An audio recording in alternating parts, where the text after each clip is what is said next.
8th century, two superpowers collided in Central Asia. To the east, the Tang Dynasty of China had expanded its influence along the Silk Road. To the west, the young Abbasid Caliphate had just overthrown the Umayyads and now looked eastward for new conquests. The immediate spark came from a local dispute. The king of Fergana, a Tang ally, requested Chinese help against his rival, the king of Tashkent. When the king of Tashkent refused to cooperate and instead sought Abbasid protection, the Chinese General Gao Xianzhi saw an opportunity. He marched on Tashkent, captured it, and executed its king. The king's son fled to Samarkand, where the Abbasid governor Ziyad ibn Salih called for help. Reinforcements poured in from across the caliphate, and together they marched eastward to confront the Chinese. In July 751, the two armies prepared to meet on the plains of the Talas River in modern-day Kyrgyzstan.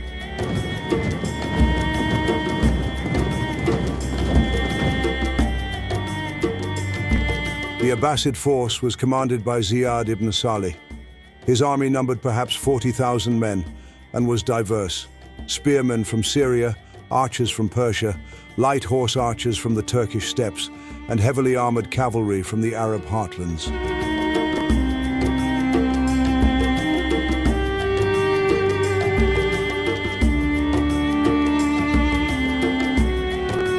Opposing them stood General Gao Xianzhi with roughly 30,000 men. At the core were elite Tang regulars, heavy spearmen clad in lamella armor supported by crossbowmen.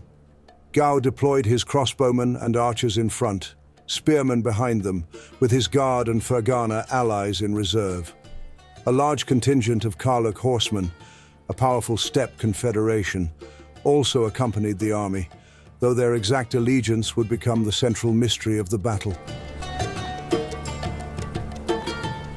For 4 days the armies faced each other, but neither side committed to a full assault. Skirmishes flared along the lines, archers exchanged volleys, cavalry probed for weaknesses, but no decisive engagement occurred. The dead accumulated. Water grew scarce. A stalemate had settled over the battlefield. Ziyad realized that his numerical advantage was being neutralized by the Tang's superior discipline and firepower. He needed something decisive, something unexpected. At dawn on the 5th day, Ziyad ordered his entire army forward. His infantry advanced in tight formations. Archers loosed waves of arrows.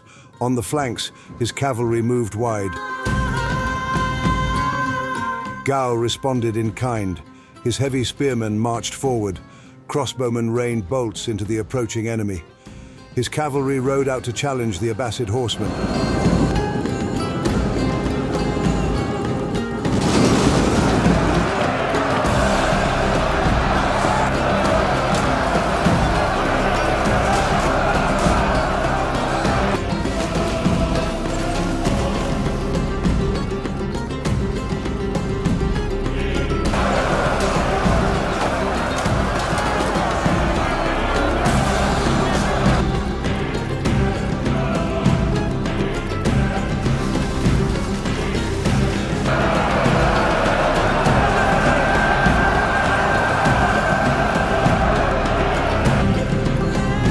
Hours, the battle raged without clear advantage.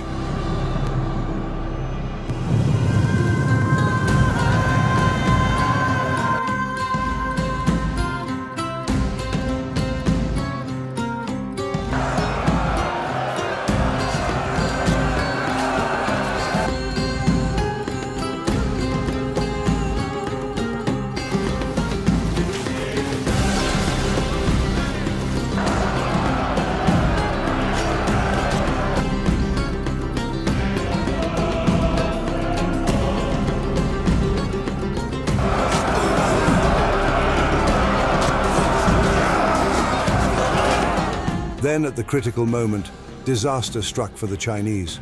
According to Arab accounts, Ziyad had secretly recruited a contingent of Karluk horsemen before the battle. He concealed them across the Talas River. As the main Chinese army became fully engaged, These Karluks charged across the ford and slammed into Gao's exposed rear and flank.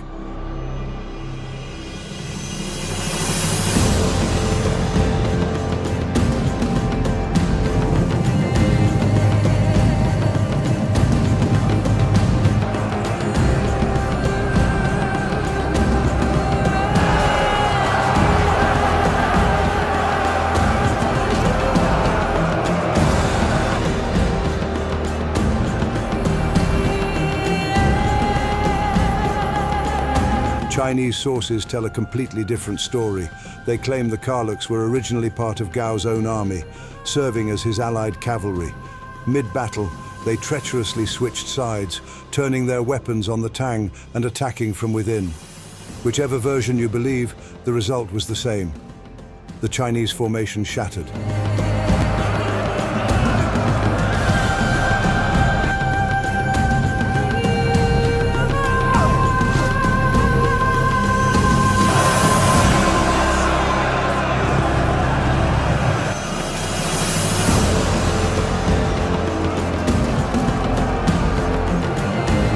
Despite the collapse of his flanks, whether by treachery or ambush, Gao's troops held out until nightfall.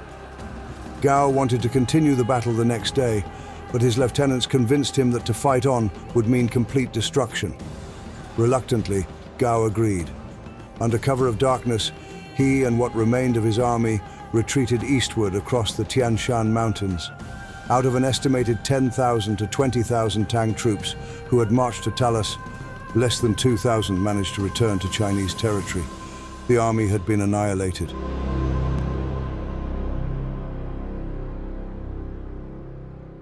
For the Tang Dynasty, Talas was a humiliating defeat, but not a fatal one. The real catastrophe came just 4 years later, when the Anshi rebellion plunged China into a devastating civil war that killed millions and permanently weakened the empire. Gao Xianzhi himself would later be executed during the chaos of the Anlushan rebellion. Swept up in the panicked court's purge of commanders, the Tang never fully recovered their influence in Central Asia. For the Abbasids, Talas secured their eastern border. With the Chinese threat neutralized, Islam gradually spread across the steppes over the following centuries, replacing Buddhism and local faiths.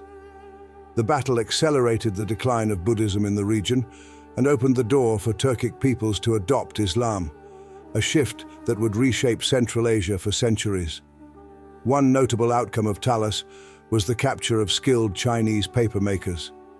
While paper had already reached the Islamic world before the battle, these craftsmen brought advanced techniques that accelerated production. Paper mills spread from Samarkand to Baghdad and eventually to Europe, contributing to a revolution in learning. The Battle of Talas was more than a clash of armies. It was a turning point that reshaped the cultural map of Asia and, indirectly, contributed to Europe's intellectual awakening. All of it began on a dusty plain in Central Asia, on a summer day in the year 751.